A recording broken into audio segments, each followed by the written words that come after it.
YouTube, listen up, listen up. We got a very special IG waiver. Are you from IG? I'm from IG. IG waiver in the building. Let's see what he has to work with. We got 360 Tay in the building. Am I saying it right? Are you saying it right? Is it Tay or Trey? Tay. All right, we got 360 Tay in the building. Let's see what he's working with. Hold on, we gotta do a wave check. Put me on the spot. All right, let's see. The question is, are you dipping up under here? I'm always dipping. You always dipping? I'm always dipping. Okay. All right. We'll see. We'll be the judge of that. I'm always dipping. All right, let's see.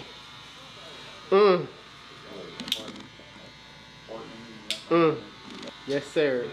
Yes, sir. Okay. All right. That was kind of unexpected there. Okay.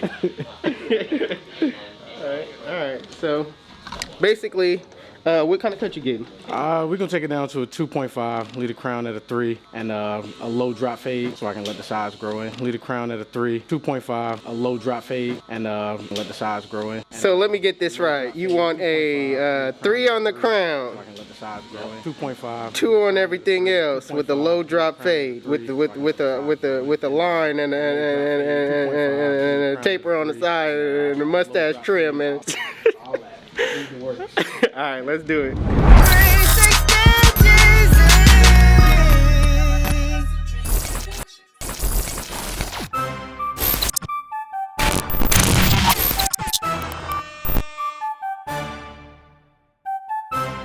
Where you get your beats?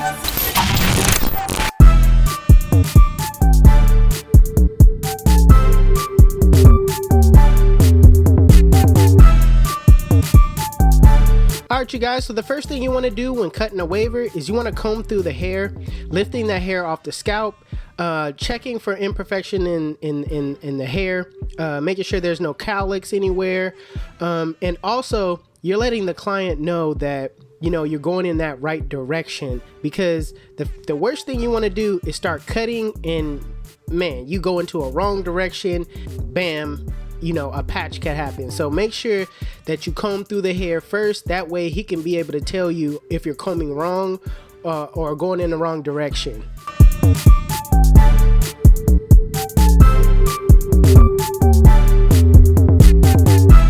So the first thing that I'm going to do is I'm going to use my Babyliss Skeleton FX to set my bald line. I'm going to do it real low. He wants a low fade. Waivers typically call this type of fade a drop fade, well, when really it's a low fade. So normally I do start off by taking, the hair down first, but I just wanted to set that bald line in first just to get an idea of, how low and basically what it's going to look like.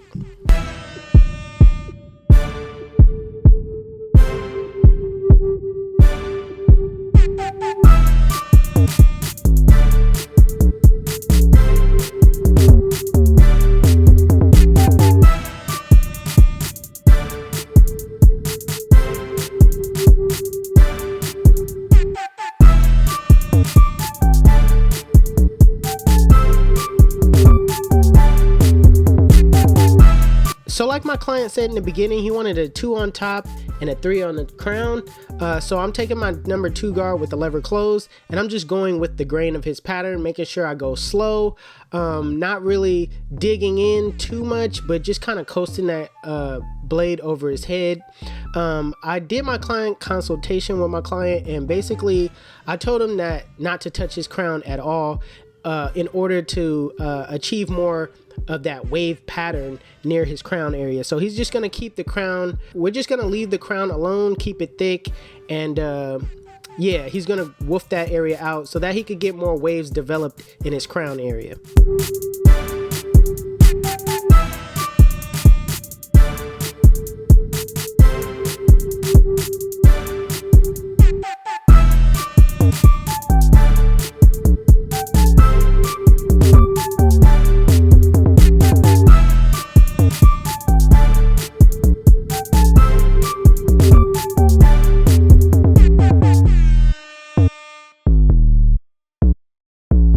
So when it comes to doing a waivers low fade, I do it differently.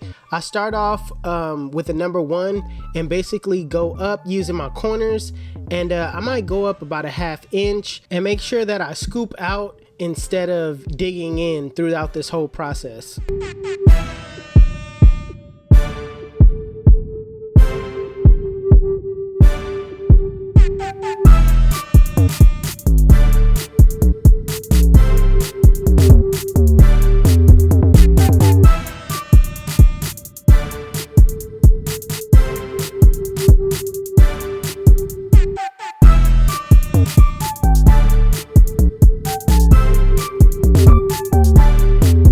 Now putting on that 2 guard with the lever open, I'm basically debulking that area at the top, really scooping out, not really, creating necessarily a guideline, but just kind of cleaning that up so where it blends into the waves.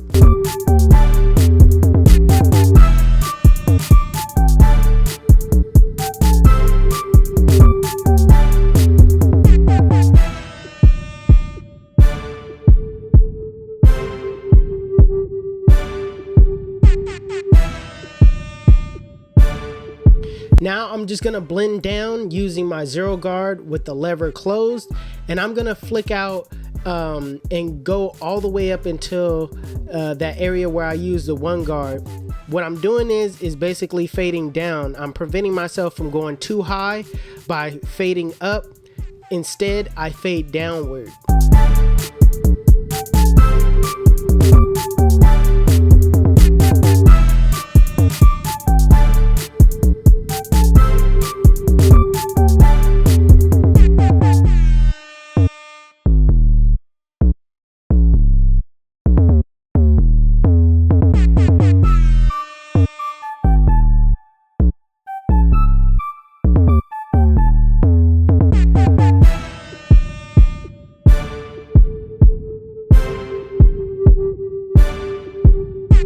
So basically, I'm gonna skip the whole lever open guideline and just go straight with the lever halfway, basically going up half of everything that I set.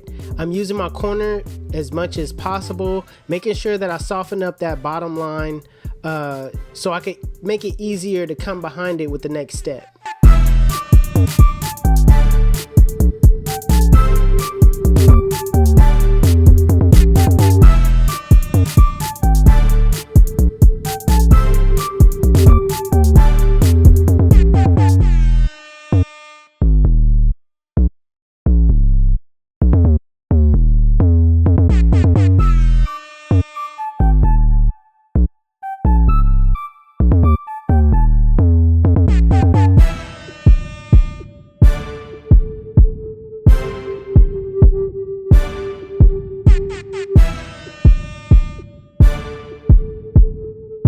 Now with the lever fully closed in a flick out motion, flick out that bottom line. Remember to start below the line, flick to the line, use your corners the entire time.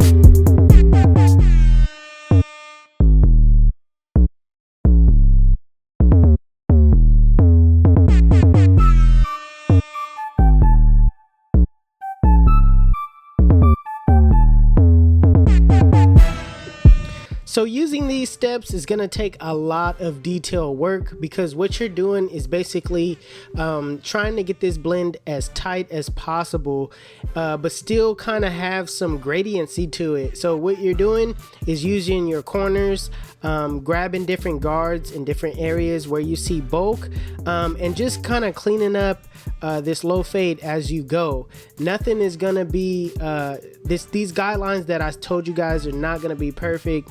This has everything to do with your eyes and how well you can detail.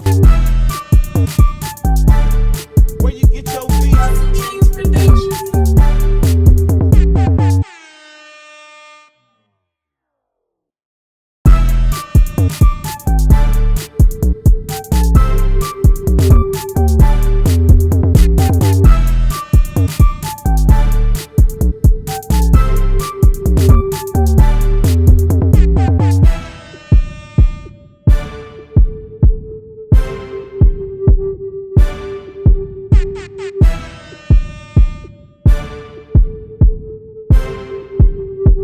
So I'm gonna make another transition at the bottom by using my Andis shavers and making the bottom half razor bald.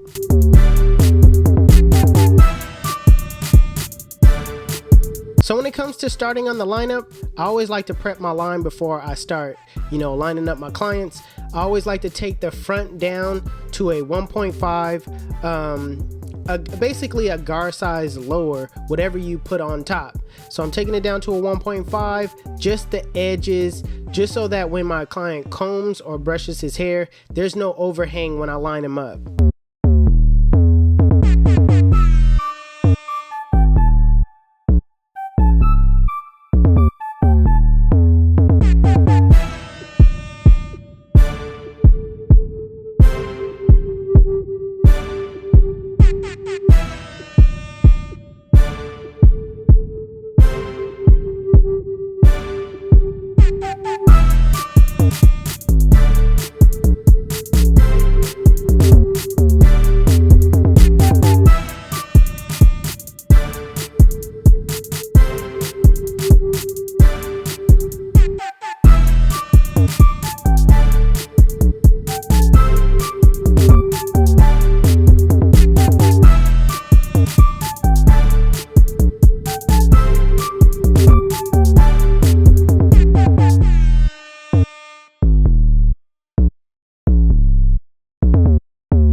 Last thing you want to do when capping off a waver's cut is to do a freehand trim on top, making sure all those frizzy hairs lay down.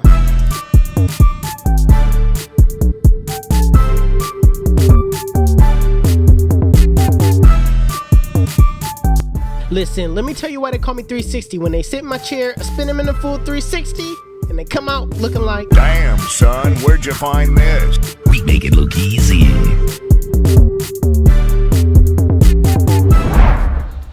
Alright YouTube, we are done. This is the cut. If you like it, make sure you give it a thumbs up. And anywhere they can follow you at, 360Tay. Follow me on Instagram at _360Tay_. _360Trey, right here. The way you look at me. The way you looked at me like, bro, you doing it again. 360Tay is gonna be all right here. You got a Facebook? Not a wave page, Facebook. All right, we're not gonna worry about the Facebook. We're gonna worry about the YouTube. Not yet. Okay. Coming soon. Coming soon. YouTube coming soon. It's probably gonna be. We're not even gonna disclose that because we don't want nobody stealing. No, not yet. 360Tay right here. Thank you, Jeezy. We out. Peace.